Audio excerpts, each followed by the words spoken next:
Price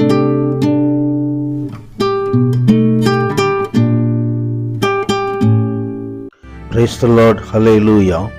சீயோன் இன்றைய வேத வசனத்திற்கு அன்போடு கூட இயேசு கிறிஸ்துவின் நாமத்தில் உங்களை வரவேற்கிறேன். உபாகமம் புத்தகம் 33 அதிகாரம் 2வது வசனம். கர்த்தர் சீனாயிலிருந்து எழுந்தருளி சேயிலிருந்தவர்களுக்கு உதயமானார். பாரான் மனிதந்து பிரகாசித்து 10,000 பரிசுத்தவான்களோட பிரசன்னமானார்.